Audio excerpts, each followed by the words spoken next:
سبحان اللہ والحمد للہ۔ بسم اللہ الرحمن الرحیم۔ شروع اللہ کے نام سے جو بڑا ہی مہربان اور نہایت رحم فرمانے والا ہے۔ حرمت حرام ہے علیکم المیتۃ، تم پر مردار حرام ہے، والدم اور خون، ولحم الخنزیری اور خنزیر کا گوشت، وما اور جسے اخلا پکارا جائے لغیر اللہ اللہ کے سوا، بھی جس کو، تو جس جانور کو اللہ تعالیٰ کے نام کے سوا پکار کر ذبح کیا جائے وہ بھی حرام ہے۔ والمنخنقات اور جو جانور گلا کٹ کر مر جائے، والموقوذات اور جو چوٹ لگ کر مر جائے، والمتردیات اور جو گھر کر مر جائے، والنطیحات اور جو سینگ لگ کر مر جائے، وما اور جو اکل السبع جسے کھا جائے درندہ، الا مگر ما ذکیتم جس کو تم ذبح کر لو، تو وہ جانور بھی حرام ہے جس کو جو درندے ہیں وہ چیر پھاڑ کھائیں، مگر جس کو تم مرنے سے پہلے ذبح کر لو وہ حلال ہے۔ وما اور جو ذبیحہ ذبح کیا گیا علی النصب آستانوں پر، اور وہ جانور جس کو آستانوں پر ذبح کیا گیا، وان اور یہ کہ تستقسموا یہ کہ تم قسمت معلوم کرو بالازلام 500 کے تیر سے، اور وہ جانور بھی جو آستانوں پر ذبح کیا جائے یہ بھی چیز حرام ہے کہ تم 500 کے تیر سے قسمت معلوم کرو۔ ذالکم یہ فسق گناہ ہے، یہ گناہ ہے۔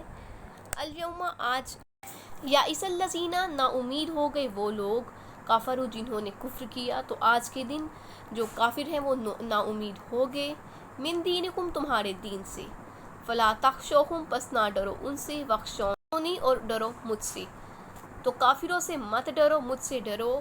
الیوم آج، اکملت مکمل کر دیا، لکم تمہارے لیے، دینکم تمہارا دین، آج میں نے تمہارے لیے تمہارا دین مکمل کر دیا، واتممت اور مکمل کر دی، علیکم تم پر نعمتی اپنی نعمت، ورضیت اور پسند کیا، لکم الاسلام تمہارے لیے اسلام کو، دین اور تمہارے لیے دین اسلام کو پسند کیا۔ فمن اضطر پس جو کوئی بے بس ہو، فی محمصۃ بھوک سے، تو جو کوئی بھوک سے بے بس ہو، غیر نہ کہ متجانف مائل ہونے والا ہو، لاسم گناہ کی طرف، اور گناہ کی طرف مائل نہ ہونے والا ہو، فإن اللہ پس بے شک اللہ تعالیٰ غفور الرحیم بخشنے والا مہربان ہے۔ تو جو شخص بھوک میں بے بس ہو اور گناہ کی طرف مائل نہ ہو تو اللہ تعالیٰ اس کو بخشنے والا مہربان ہے۔ تم پر مرا ہوا جانور، خون اور سور کا گوشت، اور جس پر اللہ تعالیٰ کے سوا کسی اور کا نام پکارا جائے، اور جو جانور گلا گھٹ کر مر جائے، اور جو چوٹ لگ کر مر جائے، اور جو گھر کر مر جائے، اور جو سینگ لگ کر مر جائے، یہ سب حرام ہیں۔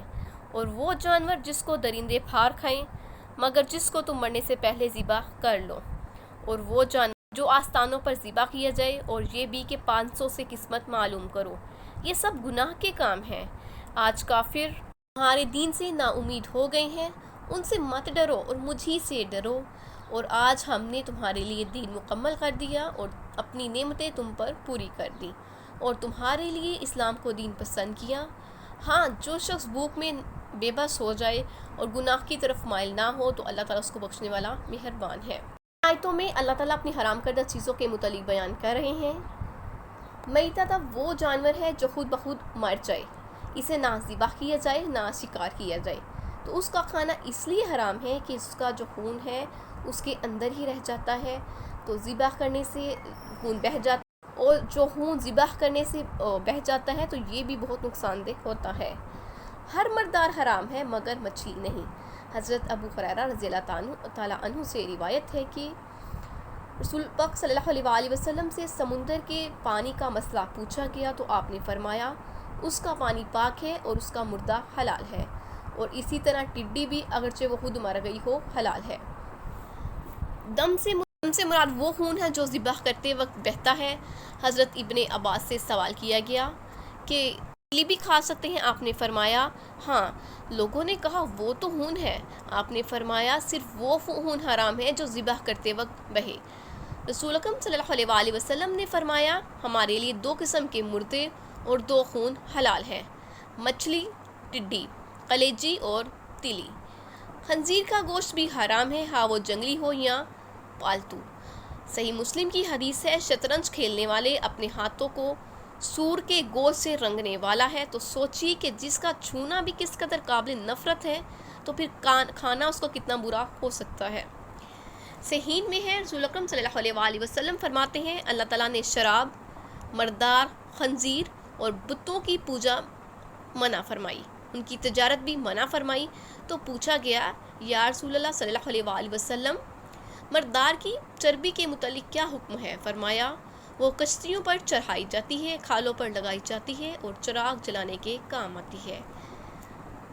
منہانکاتو جس کا مطلب ہے کہ جس کا جو گلا گھٹ کر مر جائے، ہاں کسی نے اس کا جان بوجھ کر گلا گھونٹ ڈالا ہو یا وہ خود بخود اس کا گلا گھٹ جائے، یعنی کہ اپنے کھونٹے سے بندھا ہے اور بھاگنے لگا، پھندا گلے میں اٹک گیا، لگ گیا اور وہ مر گیا۔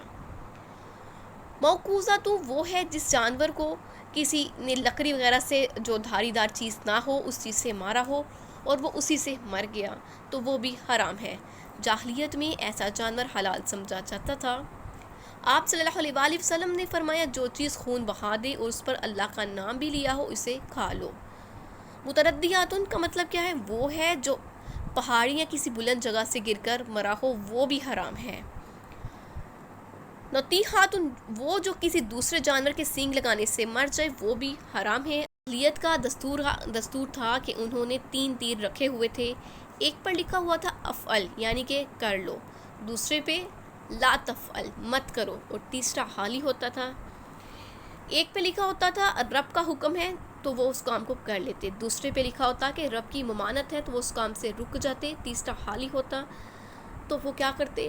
پھر دوبارہ سے اس کا وہ فعل نکالتے۔ صلی اللہ علیہ وآلہ وسلم جب کعبے میں داخل ہوئے تو وہاں حضرت ابراہیم علیہ السلام اور حضرت اسماعیل علیہ السلام کے مجسمے تھے جن کے ہاتھوں میں تیر تھے، تو آپ صلی اللہ علیہ وآلہ وسلم نے فرمایا اللہ انہیں غارت کرے، انہیں خوب معلوم ہے کہ ان بزرگوں نے کبھی تیروں سے فال نہیں لی۔ حضور صلی اللہ علیہ وآلہ وسلم فرماتے ہیں وہ شخص جنت کے درجوں کو نہیں پا سکتا جو کہانت کرے یا کسی بدفعلی کی وجہ سے سفر سے لوٹ آئے۔ پھر اللہ تعالیٰ فرماتے ہیں آج کافر تمہارے دین سے مایوس ہو گئے، یعنی کہ وہ تمہارے دین میں خلط ملط نہیں کر سکتے۔ حکم ہوتا ہے کہ مومن صبر کریں، ثابت قدم رہیں اور اللہ کے سوا کسی سے نہ ڈریں۔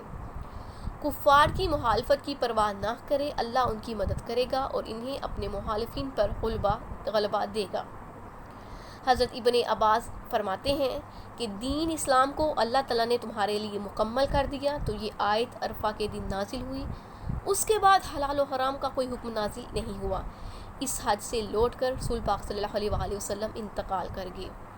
حضرت اسما بنت امیس فرماتی ہیں اس آخری حج میں بھی رسول اکرم صلی اللہ علیہ وآلہ وسلم کے ساتھ تھی، ہم جا رہے تھے، اتنے میں حضرت جبریل کی تجلی ہوئی، حضور صلی اللہ علیہ وآلہ وسلم اپنی اونٹنی پر جھکے، وحی اترنا شروع ہوئی تو اونٹنی وحی کے بوجھ کی طاقت نہ رکھتی تھی، میں نے اسی وقت اپنی چادر رسول اکرم صلی اللہ علیہ وآلہ وسلم پر اڑا دی۔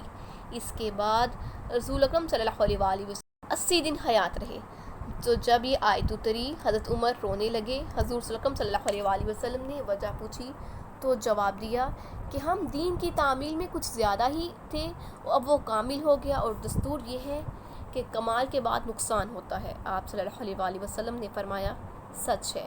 پھر اللہ تعالیٰ فرماتے ہیں جو شخص ان حرام کردہ چیزوں میں سے کسی چیز کے استعمال کی طرف مجبور ہو اور بے بس ہو جائے اور بے بسی کی حالت میں اس چیز کا استعمال کر سکتا ہے، اللہ غفور الرحیم ہے، وہ جانتا ہے کہ اس کے بندے نے حد نہیں توڑی، مجبوری میں ایسا کیا ہے، اللہ تعالیٰ اسے معاف کر دے گا۔ یسألون کا سوال کرتے ہیں آپ سے ماذا کیا اہل حلال ہے لہم ان کے لیے، تو صحابہ رسول اکرم صلی اللہ علیہ وآلہ وسلم سے سوال کرتے ہیں کہ کون سی چیزیں ان کے لیے حلال ہیں۔ قل کہہ دیجئے اہل حلال ہے لہم الطیبات تمہارے لیے پاکیزہ چیزیں، تو کہہ دیجئے پاکیزہ چیزیں سب تم پر حلال ہیں۔ وما اور جو علم تم سکھلایا تم نے من الجوارح جانوروں کو، مقلبینہ سدھار رکھا ہو تم نے، تو علمونہن تم سکھاتے ہو ان کو، مما وہ جو علمکم اللہ سکھایا تم کو اللہ تعالیٰ نے۔